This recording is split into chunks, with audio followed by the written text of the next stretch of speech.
সুধী দর্শক মণ্ডলী, আপনাদের আমন্ত্রণ তৃতীয় মাত্রা দেখবার জন্য। সর্বশেষ আলোচিত বিষয়গুলো নিয়ে টকশোর অনুষ্ঠান এই তৃতীয় মাত্রা।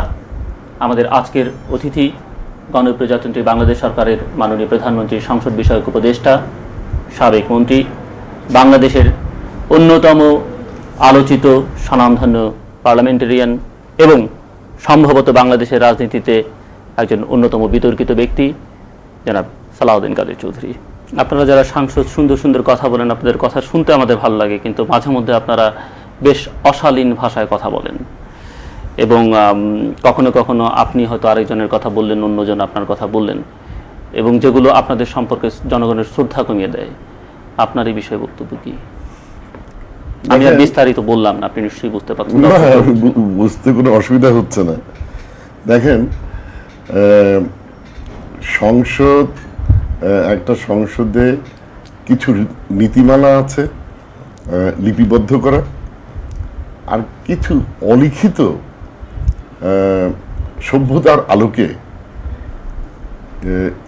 রুচির অন্তর্ভুক্ত কিছু ব্যাপার আছে যেগুলো অলিখিত থাকে।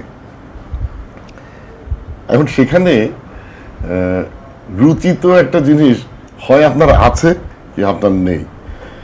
রুচি এটা গড়ে তোলা যায় না। এবং আমার মনে হয় এই যে আপনি সমালোচনাটা করলেন, এই সমালোচনাটাই বোধহয় প্রয়োজন বেশি। আমার প্রশ্ন, আপনি কি বাংলাদেশের স্বাধীনতায় বিশ্বাসী? 24টি বছর বাংলাদেশের জাতীয় সংসদে নির্বাচিত সংসদ সদস্য হিসেবে কাজ করে আসছি।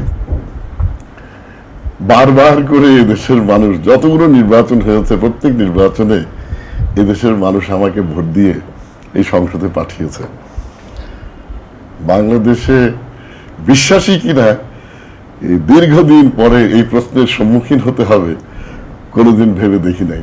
অনেক কিন্তু বলেন যে আপনার এই বিজয়ের পেছনে কারণ হচ্ছে যে আপনার নির্বাচনী এলাকার অনেক কেন্দ্রে অনেকের ভোট দিতে যাওয়ার প্রয়োজন পড়ে না।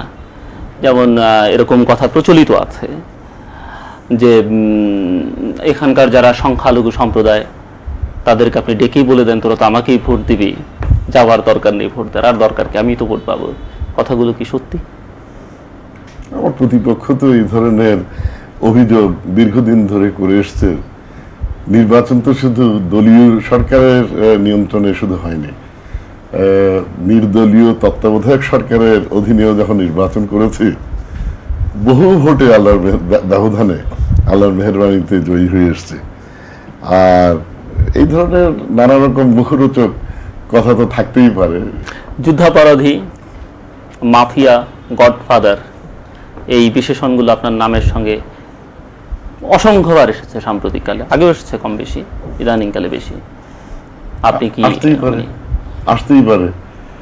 আমার তো আল্লাহর মেহেরবানিতে, আপনি কি স্বীকার করে নিচ্ছেন যেগুলো আপনি? না, আসতে পারে, স্বীকার করার তো এখানে ব্যাপার না, অভিযোগ তো আসতেই পারে। আপনি কি বলবেন যে 71 সালে আপনার যে ভূমিকা, 71 সালে তো আমার কোনো ভূমিকাই ছিল না, আমি একজন ছাত্র ছিলাম। আমার বাবার ভূমিকা থাকতে পারে, আমার ভূমিকা কিসের? তখন আমার ভূমিকা একটাই ছিল, শেখ পরিবারকে সাহায্য করার একটা ভূমিকা ছিল। শেখ মুজিবুর রহমান সাহেবের আপনার বাবা করেছে? আমার বাবাই করেছে। আচ্ছা, আমার মাধ্যমে। আচ্ছা, তার মানে আপনি তখন ভূমিকা রাখতে পারতেন? না, নিশ্চয়ই ভূমিকা রাখতে পারতাম, আমি তো প্রাপ্তবয়স্ক ছিলাম। প্রাপ্তবয়স্ক থাকলে আপনি যদি এই পজিটিভ ভূমিকা পালন করতে পারেন এক দৃষ্টিভঙ্গি থেকে, তাহলে আপনি ঠিক নেগেটিভ ভূমিকাগুলো পালন করার সামর্থ্য আপনার ছিল। হ্যাঁ, কিন্তু আমি দেশেই ছিলাম না, আমি তো দেশেই ছিলাম না। কুর্সিলে আপনাদের বাড়ি, কুর্সিলে আমার বাড়ি তো কুর্সিল আগেও ছিল, এখনো আছে। সেই কুর্সিলে অনেকগুলো ঘটনা ঘটেছে, সে সময় পত্রপত্রিকা এসেছে, ছাত্র নেতা ফারুক হত্যা সহ নানান বিষয়গুলো, এগুলো আপনি আপনার নাম জড়িয়ে এসেছে? না, আমার মামলাও হয়েছিল। তাই নাকি? কোথায়? পত্রপত্রিকা এসেছে। পত্রপত্রিকা একটু মামলাটা দেখাতে বলেন না। মামলা হয়েছে তো আপনি যেসব একটু মামলাটা দেখাতে বলেন। কথাটা হচ্ছে এই যে নাম একটা পট করে আপনি বলে দিলেন, টেলিভিশনে আসবে যে ফারুক হত্যা, আমি তো জীবনে নামও শুনি নাই। পত্রপত্রিকার লেখাকে আমি মনে করি এটা হচ্ছে হাঁসের পিঠে পানি ছিটানো। It's water off a duck's back. আমি পলিটিশিয়ান, পত্রপত্রিকা দেখে আমি তো রাজনীতি করি না। পত্রপত্রিকা সম্পর্কে যে ভাষায় কথা বলছেন আপনি, লিখেছেন, বলেছেন, কয়েকটি পত্রিকার সম্পাদক সম্পর্কে বলেছেন, জয়নাল হাজারী সাহেবের আগের সংসদে একজন সম্পাদক সম্পর্কে বলেছেন, এবং জয়নাল হাজারী এবং সালাউদ্দিন কাদের চৌধুরীর মধ্যে পার্থক্য কোথায় আপনিও বলেছেন। আমি তো সংবাদপত্রের বিরুদ্ধে কোনোদিন কথা বলিনি। আপনি আমি বললাম যে আপনি মাফিয়া, গডফাদার নানান কিছু বলা, আপনার একটি শিপিং কোম্পানি আছে, এই কোম্পানির একটি জাহাজ একসময় চোরাচালানের দায়ে ধরা পড়েছিল। এটি নিয়ে, এই প্রসঙ্গ নিয়ে আপনার বিরুদ্ধে অভিযোগ বা সমালোচনা আছে। মানে আপনি বাংলাদেশ বিমান প্রত্যেক মাসে এই চোরাচালান নিয়ে আসে, তো বাংলাদেশ বিমানের ম্যানেজিং ডিরেক্টরকে কোনোদিন অভিযুক্ত করা হয়েছে না বাংলাদেশ সরকারের প্রধানমন্ত্রীকে অভিযুক্ত করা হয়েছে যে স্বর্ণ এসছে কোনো ক্রুর মাধ্যমে? আমার জাহাজের বাবুর্চি একটা স্বর্ণের টুকরা আনছে, ওটা 8-10টা, ওটা চোরাচালান নিয়ে গেল। স্বাধীনতা যুদ্ধের সময় বিতর্কিত ভূমিকা থাকবার পরেও, কি বিতর্কিত ভূমিকা? শেখ মুজিবুর রহমান আপনার পিতার বন্ধু, না কি বিতর্কিত ভূমিকা আগে সেটা শুনি।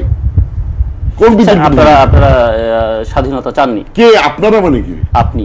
আমি কিভাবে চাইনি একটু শুনি, আমাকে একটা পাবলিক স্টেটমেন্ট দেখাতে পারবেন?